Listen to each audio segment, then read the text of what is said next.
Hi. This is the freaking fourth time at 4:30. Stacy'll know. I've tried to make this video and something's interrupted me. I'm doing this video. Got my notes on my L. Whatever. My L pad of paper. See, I love my L pad of paper. I'm doing this as a video response to Elissa Tushy Galore's Tushy Blues. First of all, this is about depression in my life, my experiences with depression before and after I was diagnosed. Before I was diagnosed,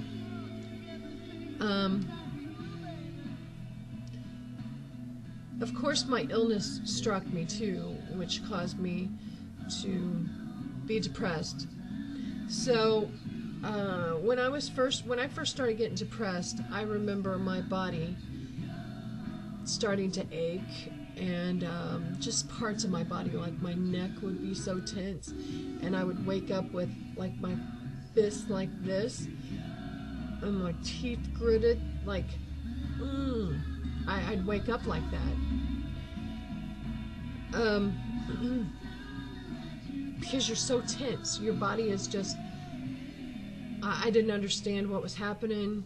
I started getting angry about things, and now if anyone knows me, they know I'm not that angry of a person. It takes a lot to make me upset, but I would just fly off the handle over nothing. And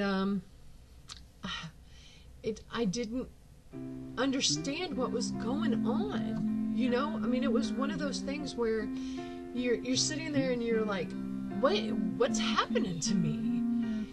And I remember going to the doctor when I started to feel sick, and they were trying to figure out what was wrong with me and why I had double pneumonia for so long, blah, all of that garbage. While all of that was going on, my doctor, who was 60 plus years old and a grouchy old woman, which I totally adored, she told me I needed to be on medication. I said, don't tell me I need to be on medication. I'm not taking some pill that I'm going to have to take the rest of my life to keep myself sane, because I'm not crazy. And she was like, okay, well, I know you'll be back. Have a good day. So, a month later, no, it was about 2 months later, I was to the point where I didn't care if she shot me with heroin. I wanted it to stop. You're a mean one, Mr. Grinch. You really are a Anyway, I wanted it to stop. And so I said, just give me whatever you have to give me to make me feel better. My body hurts. I can't sleep. I cry all the time. I'm screaming at people. Then I cry and apologize forever afterwards because I don't know what's happening to me.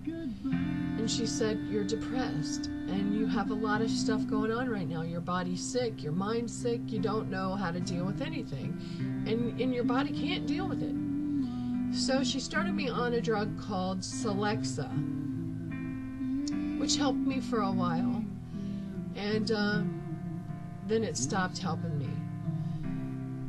But that's one of the problems about being depressed and having mild bipolar or any kind of mental illness at all. One drug isn't going to last forever.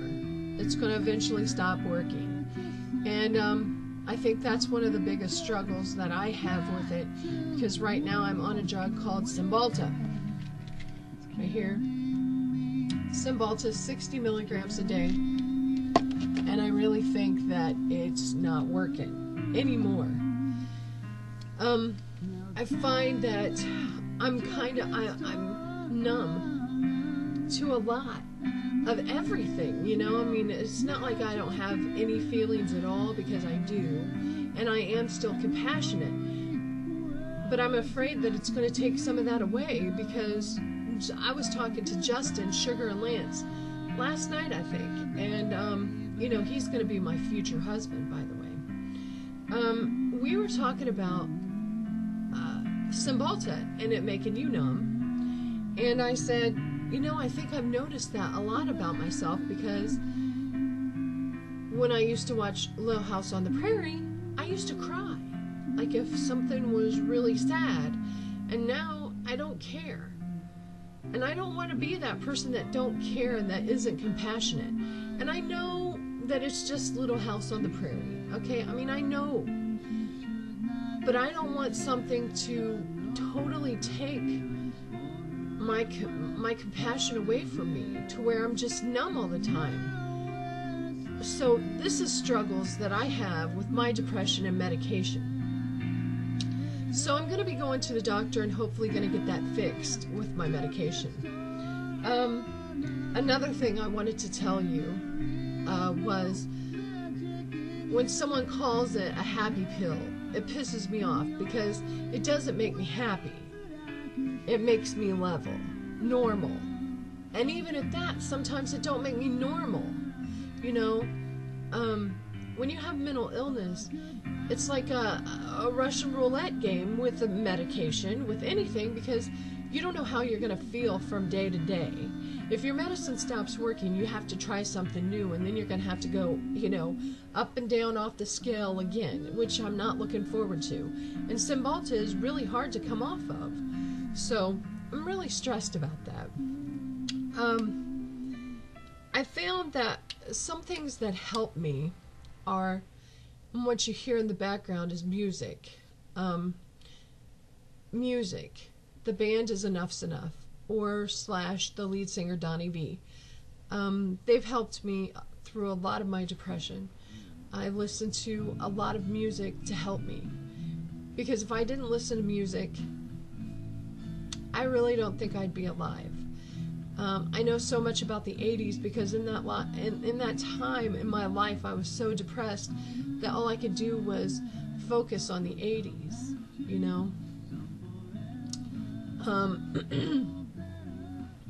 I hate to be to the point where you know, just like with my brothers, my mom and dad was really, well, dad was a little not so supportive at first, but mom was very supportive when I found out I was depressed, had to have medication. Now, they were really supportive. As far as my brothers go, not so supportive. They would always call it a happy pill, and, you know, why can't you get up and do something, and why can't you, you know, clean the house, and you guys all know that I'm a hoarder, and I have a hard time with a lot of things, and I have sleep deprivation. I don't sleep hardly at all, and when you're sleep deprived, that really messes with your depression too, and that can kill you. Plus, I have chronic pain, and, you know, I've never asked for anyone to feel sorry for me, but struggles with mental illness and chronic pain are really hard for me, and it's hard for me to stay normal and focused on anything. The only reason why I'm semi-focused right now is because I've got everything wrote down. I'm lethargic. You know, I feel like I have 50-pound weights on my feet and my legs and my arms, you know, just trying to keep up with somebody is hard for me to do, and I know that it has a lot to do with my sleep deprivation. I do believe that I have seasonal affective disorder, which she talked about as well.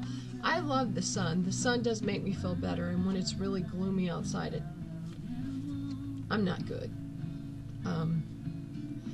When it's really cold and rainy and stuff like that, I'm really not good, because of course it causes a lot more pain, but it's also miserable for my mind.